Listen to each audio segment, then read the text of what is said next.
చిరిగిన చొక్కా అయినా తొడుక్కో కానీ ఒక మంచి పుస్తకం కొనుక్కో అన్నాడట ఒక ఆయన. పుస్తకం విలువ తెలిసిన వాళ్ళే ఆ మాటలు అనగలరు. పుస్తకం విలువ తెలిసిన వాళ్ళే ఆ మాటలు అర్థం చేసుకొని అంగీకరించగలరు. అసలు పుస్తకాలు ఎందుకు చదవాలి? ఎందుకంటే పుస్తకాలు చదివితే మన మైండ్ చాలా షార్ప్ అవుతుంది. ఆలోచన సామర్థ్యం రోజు రోజుకు పెరుగుతుంది. ఒక విషయంపై వివిధ రకాల అభిప్రాయాలు ఎలా ఉంటాయో మనకు అర్థమవుతుంది. బుక్స్ చదివితే మనకు తెలియని విషయాలు తెలుస్తాయి. మనం ప్రాక్టీస్ చేస్తున్న విషయాలపై అవగాహన కూడా కలుగుతుంది. గుడ్డిగా ఏది పడితే అది నమ్మే తత్వం నుండి చదివి పరిశోధించి నమ్మే నాలెడ్జ్ లభిస్తుంది. నువ్వు ఒంటరిగా ఉన్నావా? పుస్తకం చదువు. ఒక ఆయన అంటాడు, పుస్తకం చదువుతున్నప్పుడు నువ్వు ఒంటరివి కాదు. మన శరీరం హెల్తీగా ఉండాలంటే వ్యాయామం, ఎక్సర్సైజ్ ఎంత అవసరమో అలాగే మన మైండ్ హెల్తీగా ఉండాలంటే చదవడం అంతే అవసరం.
ఆహ్వానం మేడం గారు, మా ఆహ్వానం.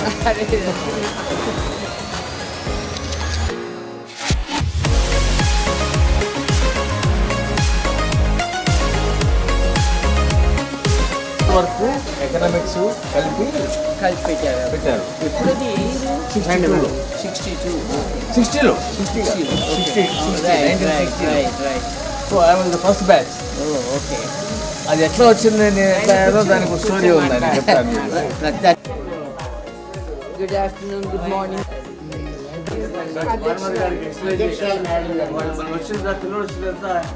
జీవిత చరిత్రలు మాత్రమే, ఓకే. మిగిలినన్ని ఊరిన పిల్లలు ఆడిస్తానికి, పాటలు పాడటానికి ఉన్నాయి. Biographies which includes autobiography, which includes there are 3 kinds of biographies. Self-written, somebody else has written, profiles. లోపల తీసుకెళ్తారు.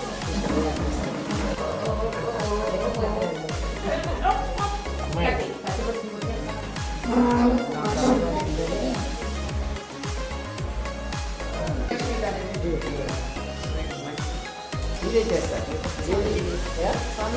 అది ఏం చేస్తారు?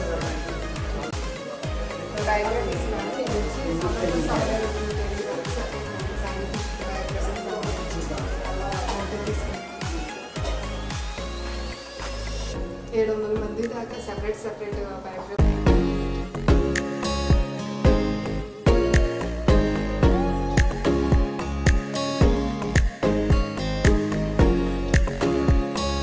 సంబంధించి ఇందులో జడ్జిలు ఉన్నారు, డాక్టర్స్ ఉన్నారు, టీచర్స్ ఉన్నారు, లాయర్స్ ఉన్నారు, అలాగే ఐపీఎస్ చేసిన వాళ్ళు ఉన్నారు. వాళ్ళ వృత్తిపరమైన ఒక దళిత వ్యక్తి డాక్టర్.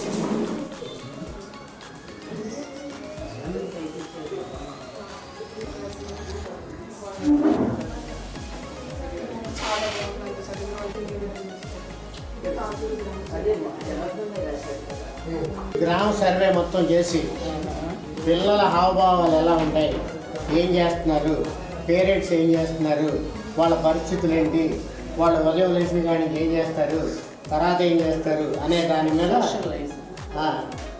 మహిళలు కూడా, మహిళలకు సంబంధించి కూడా రాశారు. గ్రామం గురించి కూడా రాశారు. ఆయన తెలుగులో రాసిన 3 బుక్స్ అన్నమాట. ఈయన ఎక్కడ వచ్చాడు మీకు? ఎవరు? నేను సారిగా ఫ్రెండ్ వచ్చారు అసలు చాలా అండి.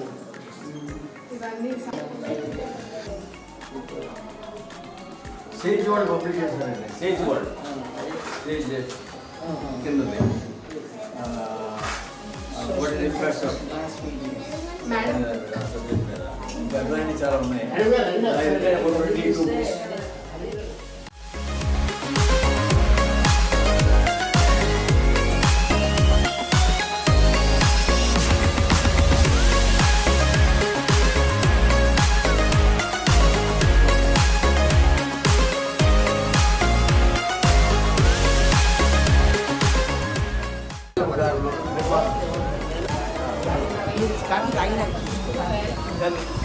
బుక్స్ ఉన్నాయి. దాంట్లో ప్రసిద్ధి చెందిన వ్యక్తుల గురించి, వాళ్ళ జీవితాల గురించి నేను దాని గురించి చెప్తాను. ఏఎన్ఆర్ కాలేజీ, అక్కడే నాగేశ్వరరావు కాలేజీ అని పిలవాలి. దాంట్లో ఒక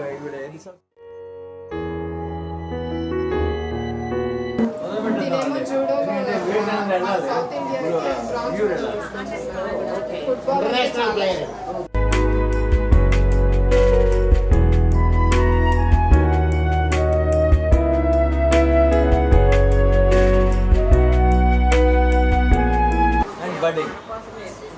చిన్నపిల్లలు వాళ్ళు. అదే దట్ ఈస్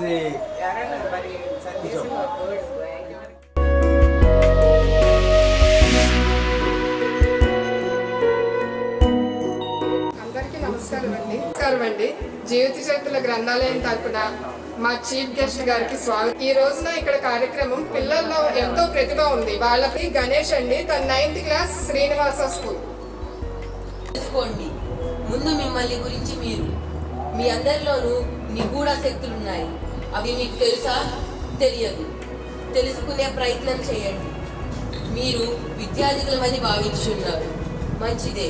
అయితే నేర్చుకునేదేమిటి? పోవడం కాదు. మీ విద్య లక్ష్యం ఏమిటి? ఆలోచించుకోండి.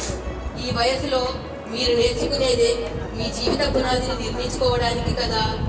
మీరు యాంత్రికులుగా నూతిలోని కప్పలాంటి జీవితానిక ఈ కృషి ఆలోచించుకోండి. నూతిలోని కప్ప అంటే ఏమిటో మీకు తెలుసా? నేను చెబుతా వినండి.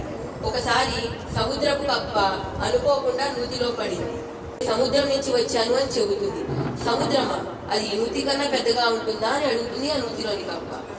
అప్పుడు సముద్రపు కప్ప, అవును, సముద్రం ఈ నూతి కన్నా చాలా పెద్దదని చెబుతుంది. నూతిలోని కప్ప, ఈ నూతి కన్నా 2 రెట్లు ఉంటుందా అని అడుగుతుంది. అప్పుడు సముద్రపు కప్ప, లేదు లేదు, సముద్రం ఇంకా అంటే ఇంకా పెద్దది అని చెబుతుంది. ఇక్కడ ఎంతసేపు నూతిలోని కప్ప సముద్రాన్ని నూతితోనే పోలిస్తుంది. నూతికి సముద్రానికి ఏమైనా పోలికుందా అసలు? దాని ఆలోచన నూతి వరకే ఆగిపోతుంది, అంతకు మించి ఆలోచించలేకపోతుంది. మీరు కూడా నూతిలోని కప్పలా మారవద్దు అంటున్నా. సమాజంలో నలుగురితో కలిసి పనిచేయడం నుంచే కొత్త ఆలోచన శక్తులు వస్తాయి. భవిష్యత్తు గురించి ఆలోచించడం నేర్చుకోండి. మీ శరీరాన్ని ఆరోగ్యంగా బలిష్టంగా ఉంచుకోండి. క్రమశిక్షణ అవసరం. మీరే నిర్ణేతలు. మీ మనోవాకు మీ శక్తి. మీ మనోవాకు మీ శక్తి. నేను అదముణ్ణి, నాకు రాదు అనే భావన రానియకండి, కించపరుచుకోకండి. అదే శ్రద్ధ. ఆ శ్రద్ధని ఏ విధంగా మలుచుకోవాలో ఆలోచించుకోండి. మీరే రేపటి దేశం, రేపటి పౌరులు. 4th క్లాస్ MS సుబ్బలక్ష్మిగా చేస్తుందండి, ఎంపీపీ స్కూల్ ముందు. సంగీతం మనుషులను, జంతువులను కూడా మైమరిపిస్తుంది. Music is magic. సారీగా మా పాదాని సా సాని దా పా మా గారి సా. శృతి అనగా సా పా సా సా పా సా. మనకు 7 స్వరాలు ఉన్నాయి. వాటిని సప్త స్వరాలు అంటారు. సారీగా మా పాదాని. సా అంటే షడ్యమం, రీ అంటే రిషభం, గా అంటే గాంధారం, మా అంటే మధ్యమం, పా అంటే పంచమం, గా అంటే దైవతం, నీ అంటే నిషాదం. సప్ప. వీటిని ప్రకృతి స్వరాలు అంటారు. రీగా మా దానిలు వికృతి స్వరాలు అంటారు. దయ అనగా తాళం. తాళంలో 2 భాగాలు, ఒకటి లఘు, 2 ధృతము. లఘు అనగా ఒక దెబ్బ కొట్టి వేళ్ళు లెక్క పెట్టం. 1 2 3 4 5 6 7 8. ఇది లఘు. ధృతము అనగా 1 2 1. కర్ణాటక సంగీతంలో వాడబడిన తాళం ఆది తాళం. కర్ణాటక సంగీతంలో సరళి స్వరాలు, జంట స్వరాలు, హెచ్చు స్థాయి స్వరాలు, ఘాటు స్వరాలు, ఈ 4 బేసిక్స్. ఇప్పుడు సింగిల్. సారీగా మా పాదాని స. ఇప్పుడు జంట స్వరాలు. స సరి రి గ గ మ మ ప ప ద ద ని ని స స. ఇప్పుడు 4 అక్షరాలు. సరిగమ పదనిసి సనిదప మగరిస, సరిగమ పదనిసి సనిదప మగరిస. ఇప్పుడున్న ఈనాటి సమాజంలో గుర్తింపు అంటే చదువులో ఎంత ర్యాంకు తెచ్చుకున్నాము, ఎన్ని డిగ్రీలు సంపాదించాము అని చూస్తున్నారు తప్ప మన జీవితంలో ఏం సాధించాము, ఏం పొందుతున్నాము అని గుర్తిస్తున్నామా? పిల్లలకి చదువు మాత్రమే ముఖ్యమా? MS సుబ్బలక్ష్మి అయిన నేను సంగీతం దేవదాసి నుంచి సంగీత సామ్రాజ్ఞిని చేసింది. నేను వీధిబడిలో కొంతవరకే చదివిన నాకు భారతరత్న, రామన్ మెగసెస్ వంటి గొప్ప పురస్కారాలను అందుకున్నాను. నేను పెద్ద పెద్ద చదువులు చదవలేదు. అయినా ఐక్యరాజ్య సమితిలో పాట పాడిన మొదటి భారత మహిళను. సంగీతం నా జీవితాన్ని ఉన్నత శిఖరాలకు చేర్చింది. మరి నాటి పిల్లలు ఎలా వీక్షిస్తున్నారు? సర్వే జన సుఖనో భవంతు. ధనుష్ 4th క్లాస్ చదువుతున్నాడు, శ్రీనివాస్ రామానుజన్గా చేస్తున్నాడు. నేను పుట్టినది ఒక చిన్న గ్రామంలోని ఒక సాధారణ కుటుంబంలో. నాకు చిన్ననాటి నుంచి గణితం అంటే అమితమైన ఇష్టం. ఒకసారి తరగతి గదిలో గణిత పాఠం చెబుతున్నారు. ఏదైనా ఒక సంఖ్యతో అదే సంఖ్యను భాగిస్తే 1 వస్తుంది. ఈ మాట వినగానే వెంటనే నిలబడి, సార్ మనం 0ను 0తో భాగిస్తే 1 వస్తుందా అని అడిగేశా. దానికి ఉపాధ్యాయులు ఆశ్చర్యపోయారు తప్ప ఎలాంటి సమాధానం చెప్పలేదు. కళాశాలలో నేను గణితం తప్ప మిగిలిన సబ్జెక్టుల మీద దృష్టి పెట్టలేదు. అందువల్ల ఇంటర్ తప్పాను. ఇక నా తల్లిదండ్రులు వివాహం చేశారు. కుటుంబాన్ని పోషించుకోవడానికి గుమస్తాగా చేరాను. గణిత పరిశోధనను ఒక నోట్ పుస్తకంలో రాసుకునేవాడిని. వాటిని ఎంతో మంది శాస్త్రవేత్తలకు చూపించాను. వారు ఆశ్చర్యపోయేవారు తప్ప ఎలాంటి సహాయం చేసేవారు కాదు. అలా శేషు అయ్యూర్ గారు పరిచయం అయ్యారు. శేషు అయ్యూర్ గారికి నా పరిశోధన పుస్తకం చూపించాక నా ప్రతిభను గుర్తించేది ప్రొఫెసర్ హార్డీ అని భావించారు. హార్డీ గారికి లేఖలు రాయమన్నారు. వెంటనే గణిత శాస్త్రంలోని వివిధ విషయాలపై 120 సూత్రాలను వివరిస్తూ దాదాపు 100 పేజీల ఉత్తరం రాశాను. అప్పుడు నాకు 26 సంవత్సరాలే. నా పరిశోధనలను పూర్తిగా చదివిన హార్డీ గారు ఆశ్చర్యపోయి, ఎవరు ఈ గణిత మేధావి అని భారతదేశంలోని సివిల్ సర్వీసెస్లో ఉన్న వారందరికీ ఉత్తరాలు రాశారు. పరిశోధనలకు గాను నెల స్కాలర్షిప్ ఇవ్వాలి అని ఆ ఉత్తరాలలో ఉంది. నేను యూనివర్సిటీ రీసెర్చ్ స్కాలర్షిప్ను నాకు 75 రూపాయల చొప్పున 2 సంవత్సరాలకు మంజూరు చేసింది. తరువాత కేంబ్రిడ్జికి వెళ్ళి నా పరిశోధనను ప్రారంభించాను. నాకు రాను రాను ఆరోగ్యం క్షీణించసాగింది. మంచానికే పరిమితమైన గణితం మీద అభిరుచి తగ్గలేదు. నేను అనారోగ్యంలోనే మరణించాను. నేను కనుగొన్న పరిశోధనల ఆధారంగా క్యాన్సర్ పరిశోధన వంటి ఆధునిక విషయాలపై ఉపయోగిస్తున్నారు.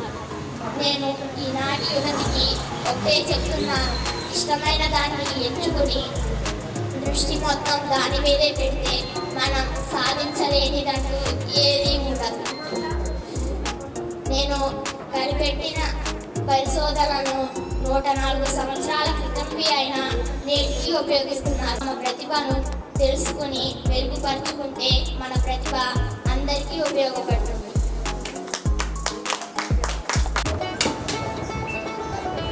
రుద్రమ్మదేవి అయిన నేను కాకతీయ సామ్రాజ్యానికి మహారాజునవ్వడం ఎంతో గర్వంగా ఉంది. స్త్రీ అంటే కేవలం వంటగదికే పరిమితం కాదని, ఒక రాజ్యాన్ని కూడా పరిపాలించగలదని నమ్మిన నా కాకతీయ ప్రజలైన మీ అందరి ధన మాన ప్రాణాలను కాపాడుతాను అని ప్రమాణం చేస్తున్నాను. తెలుగు జాతి ఉన్నంత కాలం నా ధీర చరిత్రను చెప్పుకునే అవకాశం ఇచ్చినందుకు మీ అందరికీ నా ధన్యవాదములు. ఇప్పుడు ఉన్న ఈనాటి పిల్లలకు నా ధీర చరిత్ర ఎంతమందికి తెలుసు? నేను నా కాకతీయ సామ్రాజ్యాన్ని ఎలా పాలించాను? నేను నా ప్రజల కోసం ఎన్నో చెరువులు బావులు తవ్వించాను. ప్రతి ఊరికి వైద్యశాలను పాఠశాలను నిర్మించాను. నేను ఉతునూరు వచ్చాను అని ఈ గ్రామ ప్రజలు గుర్తు చేస్తున్నారు. ఇక్కడి చేనేత కార్మికులు నాకు బట్టలు కూడా పెట్టినట్టు గుర్తు. ఇప్పుడు ప్రతి ప్రభుత్వ ఉద్యోగిని 8 సంవత్సరాలకు ఒకసారి బదిలీ చేస్తారు కదా. ఈ పద్ధతి ఎలా వచ్చిందో మీకు తెలుసా? నేను నా కాకతీయ సామ్రాజ్యంలో 10 గ్రామాలకు కలిపి ఒక నాయకుడు ఉంటాడు. ఆ నాయకుడిని ప్రతి 8 సంవత్సరాలకు ఒకసారి బదిలీ చేసేదాన్ని.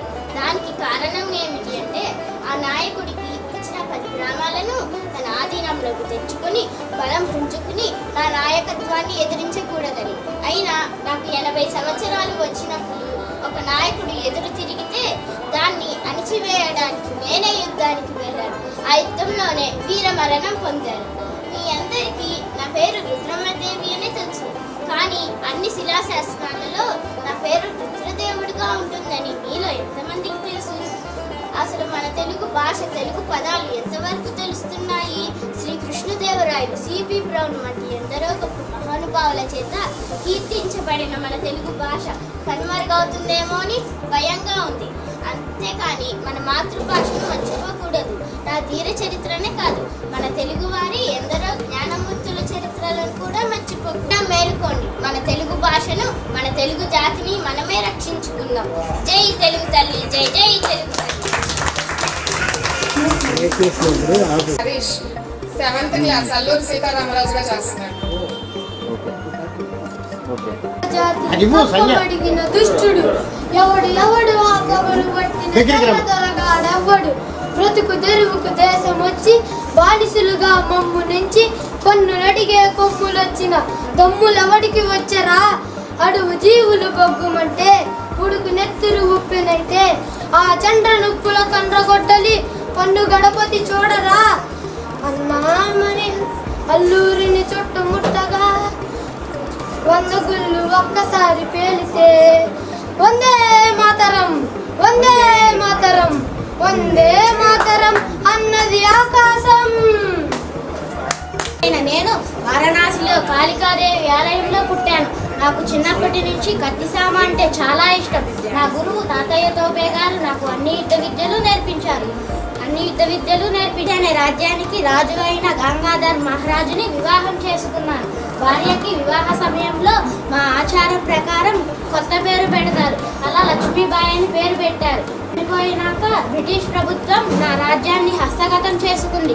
కానీ నేను నా రాజ్యం కోసం నాతో పాటు తాతయ్య తోపే గారు, నాన్న సైన్యం కూడా కలిసి పోరాడేవారు. నా బ్రిటిష్ ప్రభుత్వం తెలివిగా నేను నా మహిళా సైన్యం మాత్రమే కోటలో ఉండగా దాడికి దిగారు. భయపడకుండా దాడి చేశాను. బ్రిటిష్ ప్రభుత్వం చేతిలో ఎన్నో గాయాలు పాలు అయ్యాయి. ఒక సిపాయి వచ్చి తన కత్తితో నా కుడి కన్ను తెగిపడేలా యుద్ధం చేశాడు. ఆ యుద్ధం రక్తం కారుతున్నా భయపడకుండా యుద్ధం చేశాను. ఆ యుద్ధంలో నా మరణానికి దగ్గరగా ఉన్న నా దగ్గరికి నా గురువు గారు సైన్యంతో వచ్చారు. నేను ఏమాత్రం భయపడకుండా ఒకటే, ఒకరికి బానిసగా బతకడం కన్నా ఎదిరించి పోరాడి వీరమరణం పొందడం గొప్ప.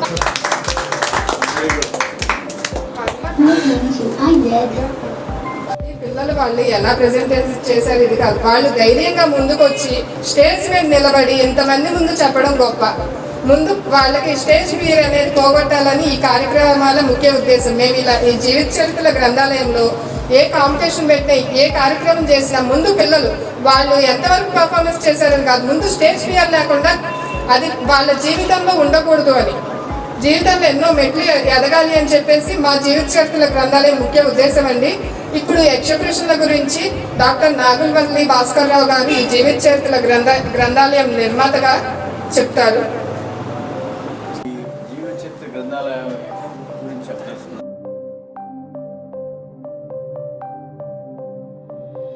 ఇప్పుడు గర్విస్తాము, మనంతా గర్వించాలి కదా. నేను అని గర్వించాలి కదా. ఎట్లా గర్విస్తాము, ఎప్పుడు గర్విస్తాము? మనం మన గొప్ప గొప్ప వ్యక్తుల గురించి తెలుసుకున్నప్పుడే కదా.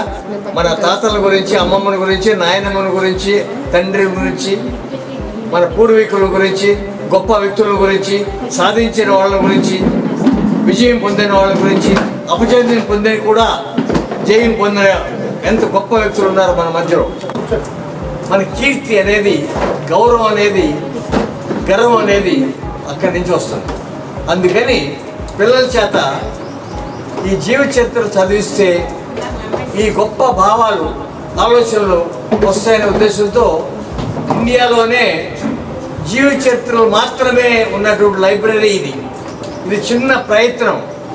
ఈ గ్రామాల్లో ఇది గత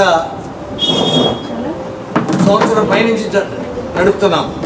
దీని ఉద్దేశం ఏంటంటే పిల్లల చేత ఈ గొప్ప వ్యక్తుల గురించి చదివిస్తే వాళ్ళలో కొంత స్ఫూర్తి వస్తుందనే ఉద్దేశం. అయితే మా అనుభవం ఏమిటంటే చదవలేని వాళ్ళు కూడా వాళ్ళ గురించి తెలుసుకోవాలి. ఎట్లా తెలుసుకుంటారు అనే ఉద్దేశంతో ఈ కార్యక్రమాలు పెట్టాము. ఏ కార్యక్రమం? ఇవాళ మీరు చూసినటువంటి కార్యక్రమం ఎంతమంది 6 వ్యక్తుల గురించి విన్నారు కదా. మీరు 6 వ్యక్తుల గురించి చదవసరలా, కొద్ది గొప్ప వాళ్ళ గురించి తెలుసు మీకు. ఇప్పుడు మీకు వాళ్ళ గురించి తెలుసుకోవాలనేటువంటి కుతూహలంతో వచ్చి ఉంటుంది కదా. అదే ఈ ఉద్దేశం, ఈ కార్యక్రమం యొక్క ఉద్దేశం అదే. దీంట్లో 7 స్కూల్స్ 7 పాఠశాలలు పాల్గొనాల్సింది. మరి ఎందువల్ల అందరూ రాలేదు, కారణం తెలియదలుచుకున్నాం.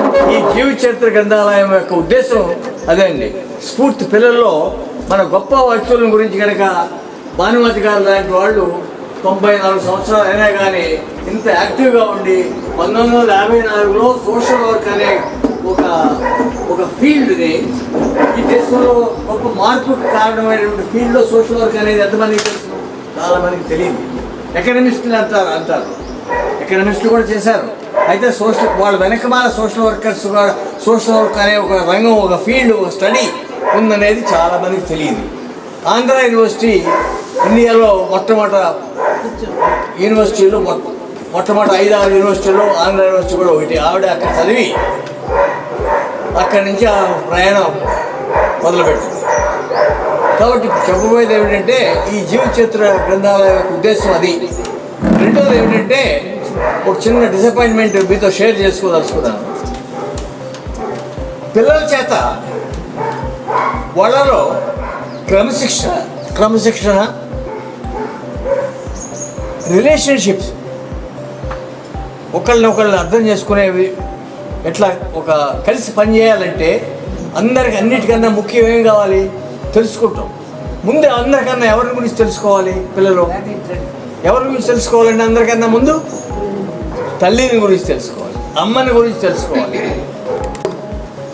తల్లి దగ్గర మరి తల్లిని గురించి రాయగలిగే శక్తి వాళ్ళలో అన్నిటికన్నా ముఖ్యం, తేలిక కదా అని అనుకుంటాం మనం కదా. తల్లి గురించి రాయలేకపోతే, పిల్లలు తెలుసుకోలేకపోతే, రాయలేకపోతే మరి వాళ్ళలో ఉన్నటువంటి శక్తి, వాళ్ళలో ఉన్నటువంటి పొటెన్షియల్ బయటికి ఎట్లా లాగుతాం మనం? ఈ గ్రామంలో అమ్మని గురించి రాయమని పిల్లలను ప్రోత్సహిస్తున్నాం. 1 సంవత్సరం నుంచి ప్రయత్నం చేస్తుంటే ఈ రోజుకి 11 మంది మాత్రమే రాయగలిగారు. ఇది ఆశ్చర్యపోవాల్సిన విషయమా? విచారించవలసిన విషయమా? ఆలోచించుకోండి. అది కూడా ఎన్నోసార్లు రాయండి రాశారా అని అడిగితేనే ఈ 11 వచ్చినాయి. మరి అక్కడి నుంచి ప్రస్తావన మొదలు పెడితే ఆలోచన విధానంలో మార్పు వస్తుందని మా నమ్మకం. ఆలోచన విధానంలో నేను కాకుండా రాయటంలోనూ ఒక అండర్స్టాండింగ్, అమ్మనే పొద్దున్న నుంచి ఎట్లా పనిచేస్తుంది, ఎన్ని రకాలటువంటి భావాలతో పనిచేస్తుంది, ఎంత డిసిప్లిన్, ఎన్ని రకాలైనటువంటి రంగాల్లో పనిచేస్తుంది, ఇవన్నీ కొద్ది గొప్ప తెలియాలి కదా. అక్కడి నుంచే కదా తెలియాల్సింది. పిహెచ్డీలోకి వెళ్ళిన తర్వాత కూడా చదివేది అదే నిజంగా చెప్పాలంటే. మరి ఆ అవకాశం ఉన్నప్పుడు వాళ్ళ చేత ఆ ప్రస్తావన అక్కడ మొదలు పెట్టాలని అమ్మ మీద రాయమని చెప్పాము. ఈ అమ్మ మీద రాసిన వాళ్ళు 11 మంది రాశారు. వాళ్ళకి 10వ తారీఖున ఫిబ్రవరి 10వ తారీఖున 2nd యానివర్సరీ చేస్తున్నాం. మీరు అప్పుడు ఉంటారో ఉండరో నాకు తెలియదు. కాటూరులో ఉంటే మీరు కూడా రావాలి ఆ రోజుని. ఆ రోజు చాలా పెద్ద కార్యక్రమం, 3 గంటల కార్యక్రమం ఉంది ఇక్కడే. మేము ఇంకోటి ఏంటంటే సింపుల్ సిటీ, మేము ఏం చేసినా కానీ పెద్ద ఆర్భాటం అట్రాసం ఉండదు. అక్కడ ఉన్న దాంట్లో చేయటం. మేము పెద్ద మినిస్టర్ని లేకపోతే రాజకీయ నాయకుల్ని జోలికి పోవం. మేము మన మధ్యనే ఉన్నారు. ఇవాళ భానుమతి గారిని పిలుస్తానికి కారణం అది. మనంతా గర్వించదగిన వ్యక్తి, కాటూరు నుంచి వచ్చారు. అట్లాగే మన మధ్యన పుట్టి పెరిగారు, అమెరికాలో ఉంటున్నా కానీ ఆవిడ మనందరికన్నా కూడా బాగా తెలుసు మన చుట్టుపక్కల విషయాలు. అంటే అవగాహన మన ఇక్కడ ఉన్న వాళ్ళకన్నా కూడా ఎక్కువ ఉంది అని గ్రహించాను. నేను పూర్తిగా మాట్లాడలేదు, ఆవిడతో అవకాశం దొరకలేదు. ప్రయత్నం చేస్తాం. ఇది ఒక విషయం. అట్లాగే రెండవది,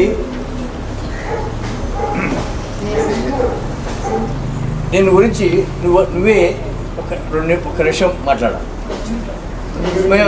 ఈవిడ గురించి గర్వించాల్సిన గర్ల్ అంటున్నాను.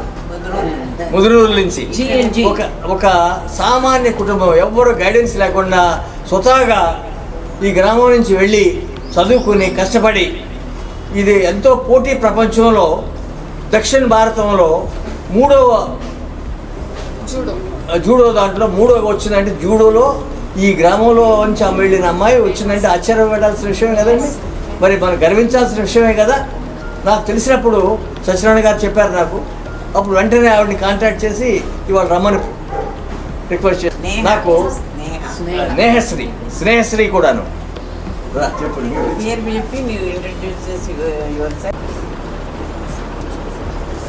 నమస్తే అండి అందరికీ. నా పేరు నేహశ్రీ.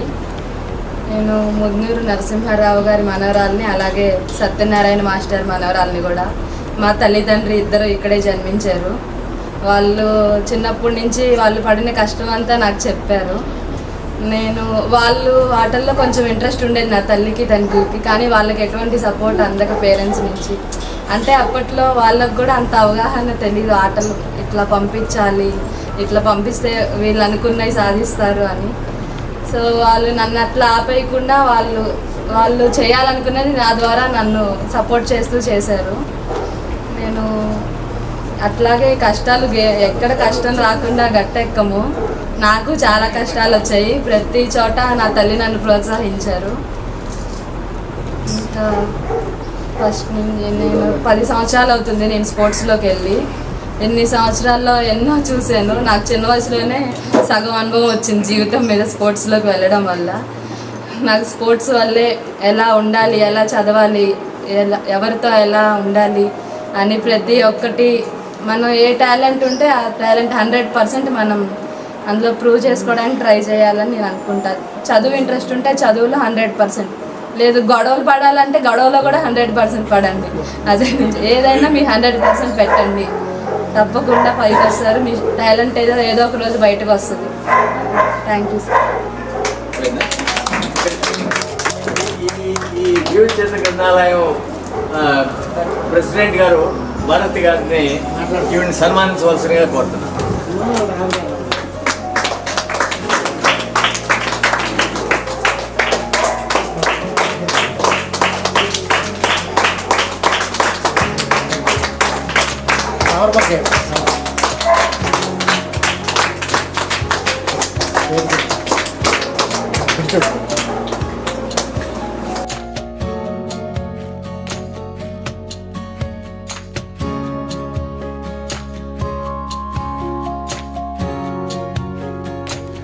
భానుమతి గారిని మేము ఎంతో గర్వించాం. నేను పర్సనల్గా I feel proud of her because she my senior.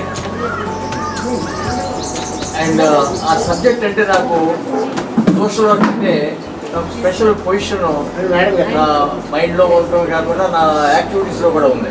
కూడా నేను దుర్గాబాయి దేశ్ముఖ్ గారి పేరు వినుంటారు మీరు.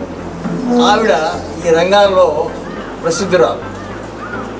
ఆవిడ రాసిన పుస్తకాలతో నేను కాబట్టి ఆవిడని కూడా సన్మానించాలని మాకు ఒక సర్ప్రైజింగ్ ఇది ఆవిడని ఉంటాం ఇక్కడ.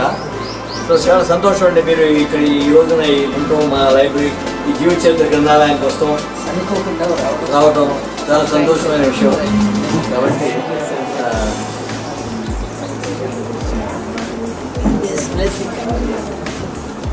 సో ఈ లైబ్రరీ ఉద్దేశం ఏంటంటే సింప్లిసిటీ, హై థింకింగ్. ఇది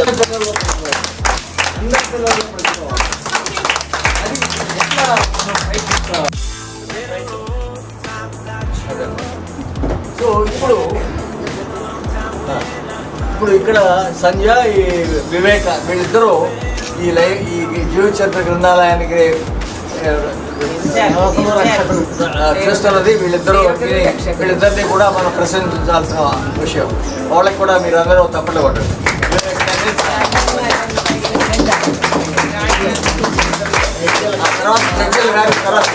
తర్వాత కార్యక్రమాన్ని నిర్వహిస్తారు. అందరికి తెలిసింది అయితే గ్రహించండి. తెలిసింది గ్రహించిన దానికి మధ్యలో తేడా ఉంది. అందరికీ తెలుసు, అందరూ గ్రహించలేదు. అదేమిటంటే మన ఆలోచన శక్తిని ఎక్కడి నుంచి వస్తుంది? దేంట్లో నుంచి వస్తుంది?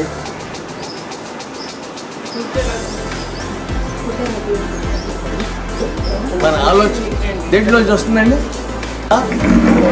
ప్రశ్నించటంలో నుంచే కదా మనందరి ఆలోచనలు రేకెత్తించేది. ఆలోచనలు ఎక్కడి నుంచి రేకెత్తిస్తామండి? పిల్లల నుంచి వృద్ధుల వరకు, పిల్లల నుంచి వృద్ధుల వరకు ఆలోచనలు రేకెత్తించడంలోనే ఉంది మజా కదా. తల్లి రేకెత్తిస్తుంది, వివిధ రేకెత్తించే ప్రశ్నలు వేసే విధానాలు వేరు. తండ్రి ఒక రకంగా వేస్తాడు, తల్లి ఒక రకంగా వేస్తుంది, ఉపాధ్యాయుడు ఒక రకంగా వేస్తాడు, స్నేహితుడు ఇంకో రకంగా వేస్తాడు, శత్రువు ఇంకో రకంగా వేస్తాడు. వీటిని గ్రహించడంలో నుంచే మన శక్తి ఉద్భవిస్తుంది అనేది పిల్లలుగా ఉన్నప్పుడే గ్రహిస్తే అది చాలాసార్లు ఏమవుతుందంటే చివరి రిటైర్ అయ్యే ముందు గ్రహిస్తారు. అట్లా కాకుండా పిల్లలుగా ఉన్నప్పుడే గ్రహిస్తే గొప్ప శక్తిని మనం పురికొల్పినట్టు అవుతుందనే ఉద్దేశంతో ఇది చెప్తున్నాను. మీ అందరికీ తెలుసు అవి కూడా, అయితే మీకు ఎవరికి గుర్తులేదు. నేను ఇండియాలో హయ్యెస్ట్ లెర్నింగ్ ఇన్స్టిట్యూట్స్ డెహ్రాడూన్ దగ్గర నుంచి, ముస్సోరీ దగ్గర నుంచి, డార్జిలింగ్ దగ్గర నుంచి ఉన్న ప్రిన్సిపల్స్ అందరూ హయ్యెస్ట్ ఫీజులు కలెక్ట్ చేసే ప్రిన్సిపల్స్ కూడా మాట్లాడారు. వాళ్ళ దగ్గర కూడా వెళ్ళాను. నేను 12 సంవత్సరాల కిందట ఒక పుస్తకం రాశాను, as we so we read ఇంగ్లీష్లో. దాన్ని తారలు, అక్కడ ఉంది తెలుగు పుస్తకం, తెలుగులో ఒక ఆవిడ ట్రాన్స్లేట్ చేసింది, తారలు దిగి వచ్చిన వేళ. ఆ పుస్తకం తెలుగులో, ఇంగ్లీష్లో దాని పేరు as we so we read. అయితే ఏమిటంటే యక్షుడు అనేవాడు, యక్షుడు ఎవరు ప్రశ్నలు వేస్తాడు. ఎవరు నేస్తాడు?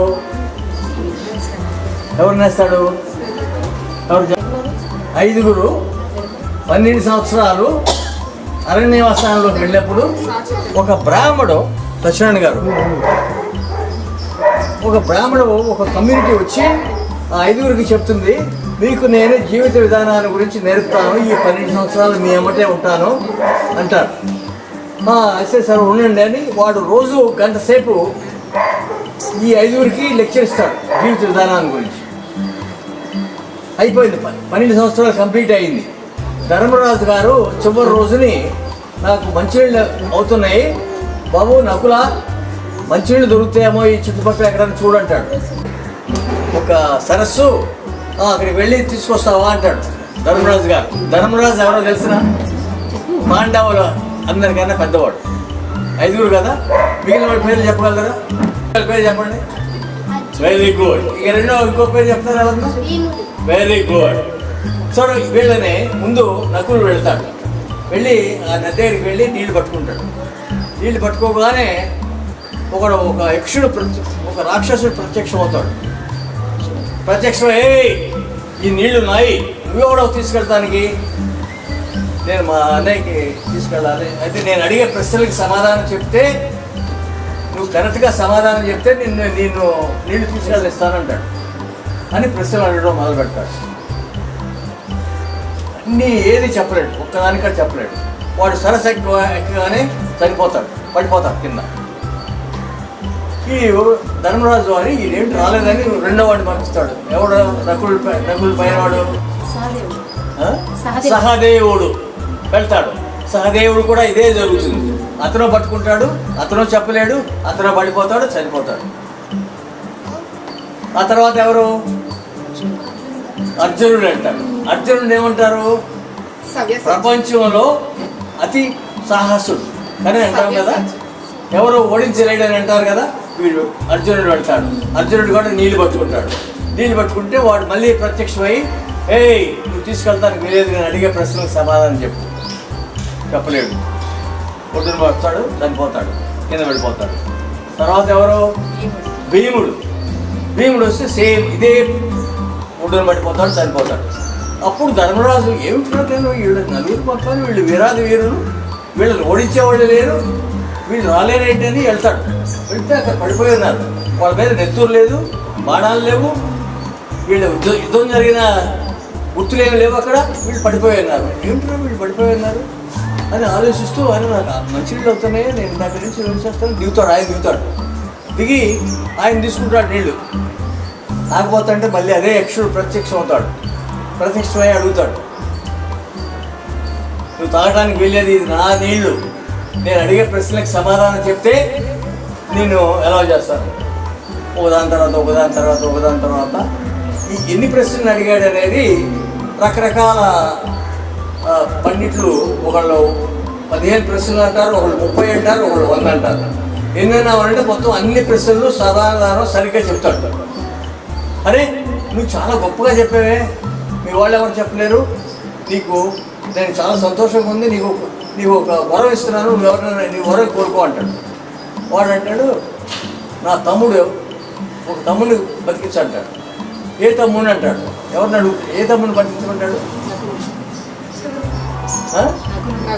నక్కుళ్ళు. మళ్ళీ వాడు ఆశ్చర్యపోతాడు, ఏంటిరా నీకు వరం ఇస్తే నక్కులు బతికించమన్నాడు, అర్జునుడిని బతికించడం లేదు, భీముడిని బతికించడం లేదు, వీరాది వీరులు బతికించకుండా నక్కులుని బతికించుకుంటున్నావు అంటే ఆశ్చర్యపోయి నీకు ఇంకో కోరిక ఇస్తాను, ఇంకోళ్ళకు బతికిస్తానంటాడు.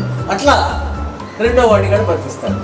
చివరికి ఇలాంటి గొప్ప గొప్ప ప్రశ్నలు అడుగుతున్నావు, నీ ప్రశ్నలోనే ఉంది సంసారం అంతాను, ఈ ప్రపంచం అంతా పోకరంతా దీంతోనే ఉంది, నువ్వెవరు నన్ను ఇన్ని ప్రశ్నలు అడిగావంటే నువ్వు మాకన్నా చాలా గొప్పవాడు అయి ఉండాలి కదా, నువ్వెవరని అడుగుతాడు. ఎవరు అతను? యక్షుడు ఎవరు? యమధర్మరాజు. అడిగింది తండ్రి. దీని తండ్రి నేను, నువ్వు గుర్తించలేదు నన్ను, నేను ఎందుకు వచ్చానో తెలిసినా, నీకు ప్రపంచంలో ఇంత పేరు వచ్చింది, నువ్వు ఆ పేరుకు తగ్గవాడువేనా అని పరీక్షిస్తానికి వచ్చాను అని తండ్రి యక్షుడు రూపంలో వచ్చి కొడుకుని పరీక్షిస్తాడు. ఏ రకంగా పరీక్షిస్తాడు? ప్రశ్నలు అడిగి. ఏ ప్రశ్నలు అడుగుతాడు అనేది మీరు అడగాలి. ఏమిటా ప్రశ్నలు?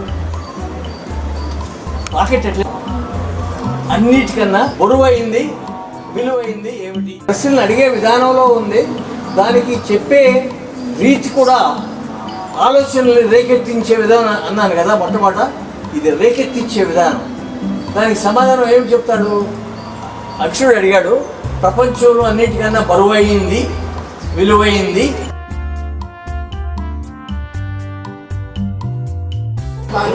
వారి సందేశాన్ని తెలియజేయవలసిన కోరుతున్నాను.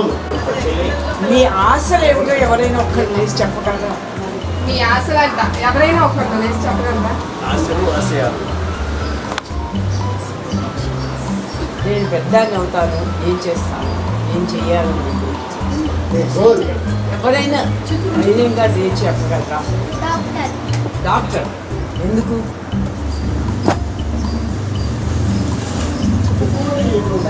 ఎందుకు డాక్టర్ అవ్వాలనుకుంటున్నావు?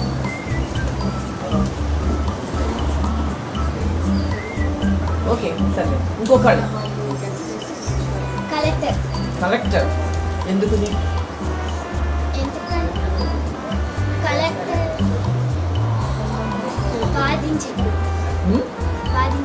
బాధించు. ఇంకొకళ్ళు వెనక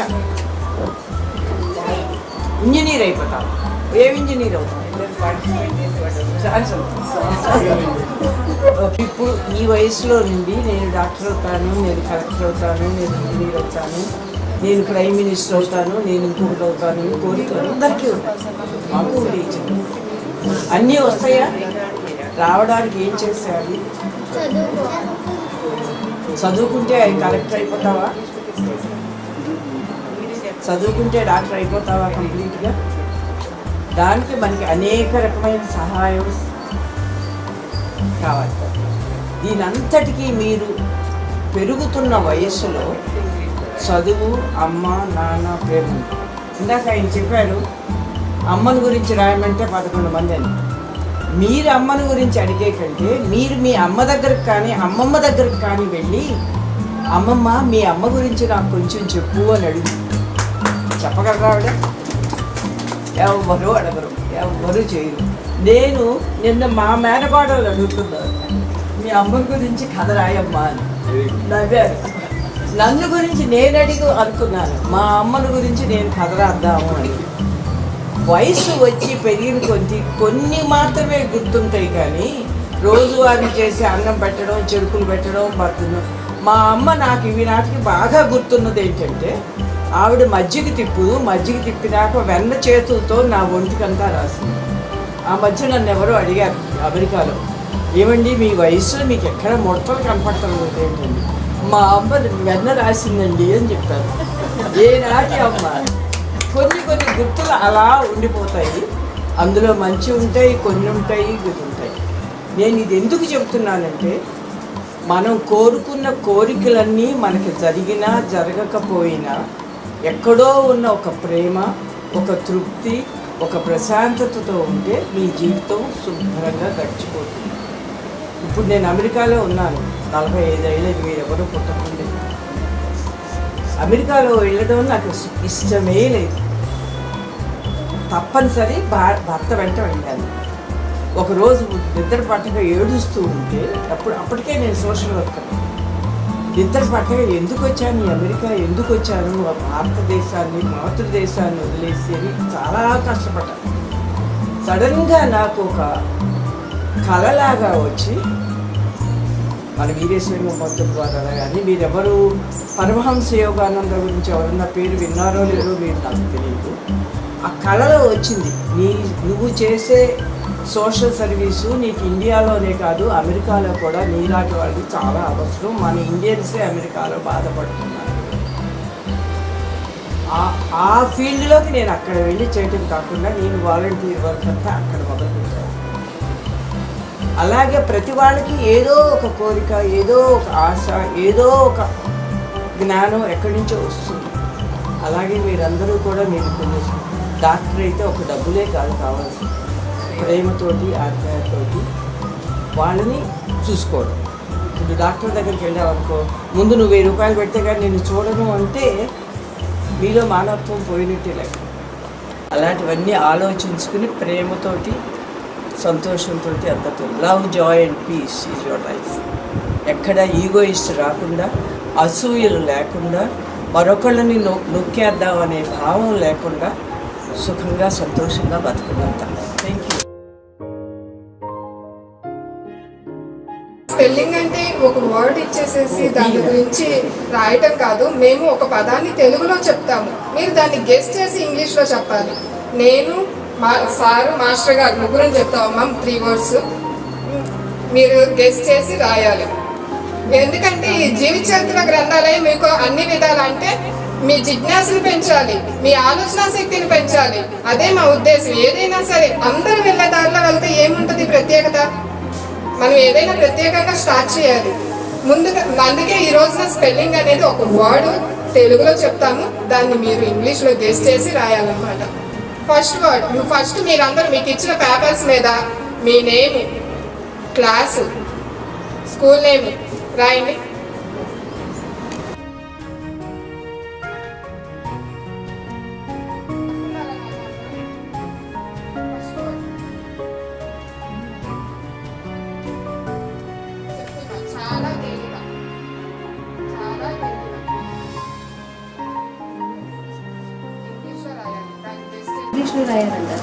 ఇంగ్లీష్లో చాలా తేలిక, గెస్ చేసి రాయాలి.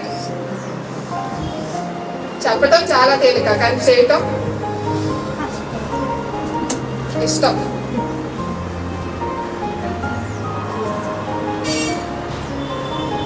సరేనా? Next Bhaskar Rao sir.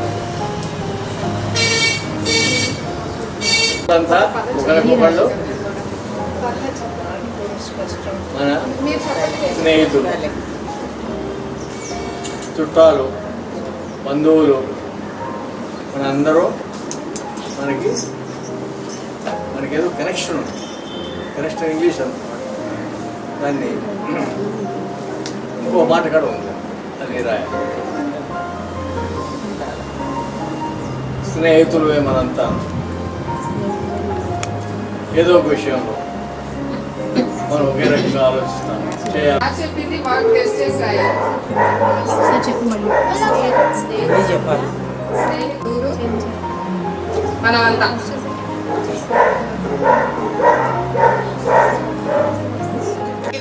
అందరూ ఇప్పుడు దాకా భాస్కర్ చెప్పారు కదా అమ్మ అమ్మ అమ్మ అని. అమ్మని ఏమంటారో రైట్.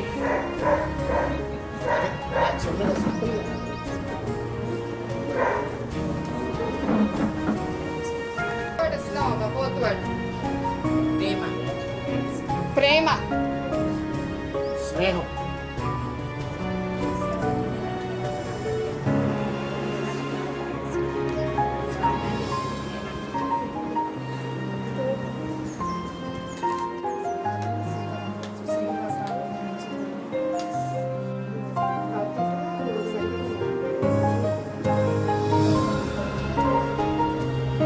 ప్రేమ fourth word.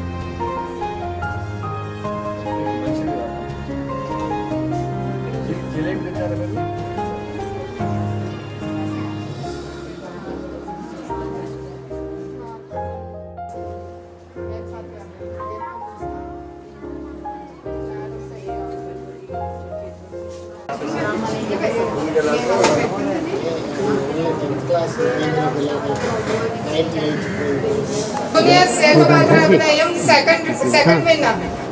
K. Jyoti, 4th class. MS Subbalakshmi గారు చేశారు.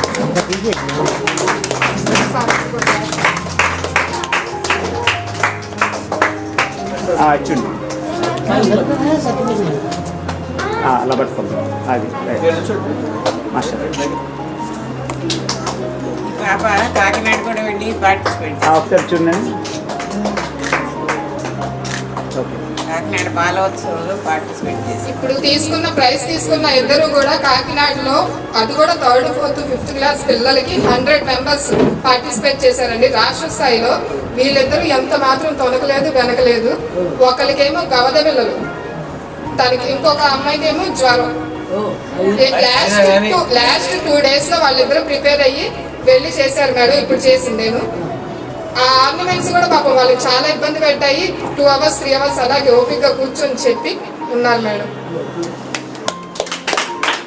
గణేష్ తనకి ఇదేంటంటే స్వామి వివేకానందగా వచ్చి ఇక్కడ చెయ్యాలన్న ఉద్దేశంతో తన స్కూల్లో ప్రోగ్రామ్ ఉన్నా ఇక్కడ చేసేసి వెళ్ళిపోయాడండి. తనకి నెక్స్ట్ టైం ఇస్తాము.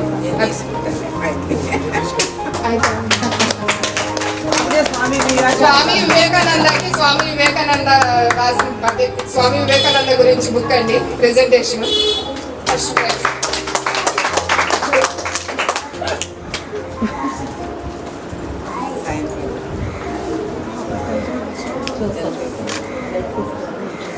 Second prize seniors J Harish 7th class Alluri Sitarama Rao.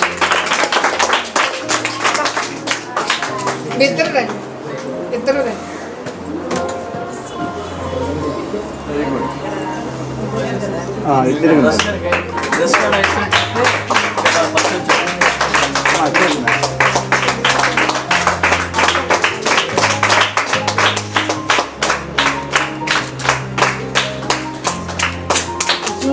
ఒకసారి చూడండి.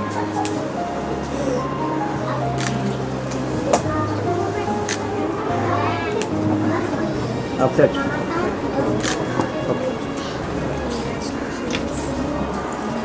ఇక్కడ సర్టిఫికేట్ మా జీవిత చరిత్రల గ్రంథాలయం మాకు స్పెషాలిటీ ఉండాలి దేనికైనా అని చెప్పేసి ప్రత్యేకత, ఏ విషయంలో అయినా ప్రత్యేకత ఉండాలి.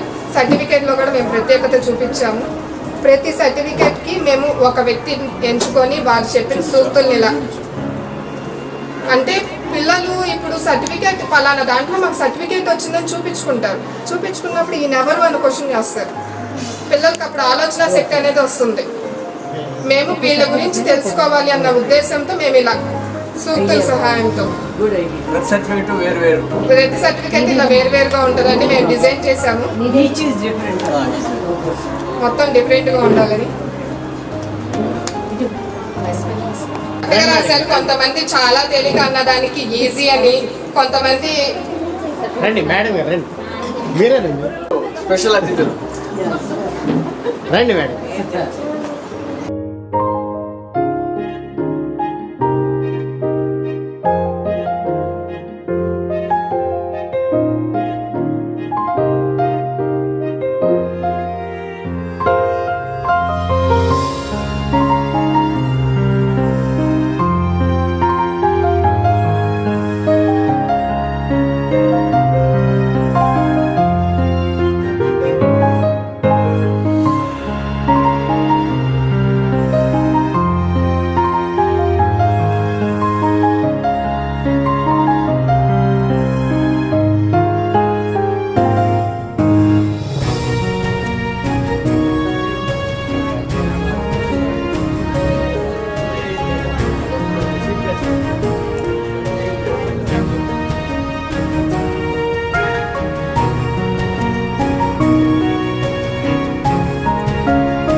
కార్యక్రమానికి వచ్చిన మన ముఖ్య అతిథి భానుమతి గారికి ధన్యవాదాలండి. అలాగే ఇంకా ముఖ్య అతిథులుగా వచ్చిన సుజాత గారు, స్వర్ణ గారికి కూడా ధన్యవాదాలండి. నేను పిలవంగానే వచ్చిన మా పద్మాక్క జడ్జిగా వచ్చింది, పద్మాక్కకి అలాగే నేహశ్రీకి ధన్యవాదాలండి. ఇక్కడ అన్ని విషయాల్లోనూ ఆయన ముందుంటారు, కానీ ఎప్పుడు ఆయన పేరు చెప్పుకోరు. నా పేరు వద్దు, సంధ్య నువ్వు లేదా భారతి ఇదే అంటారు మా సార్ ఎప్పుడు కూడా. ఆయన ఎప్పుడు వెనక ఉంటారు. ముఖ్యంగా మనం చెప్పుకోవాల్సిన ఆయనకు కూడా ధన్యవాదాలు. అలాగే మా భారతీ మేడంకి నన్ను ఎప్పుడు కూడా ముందుండి కాదు నువ్వు ధైర్యంగా చేయగలవు, భయపడకు అని చెప్పి ఎప్పుడు వెన్నుదన్నుగా ఉండే మా భారతీ మేడంకి ధన్యవాదాలండి.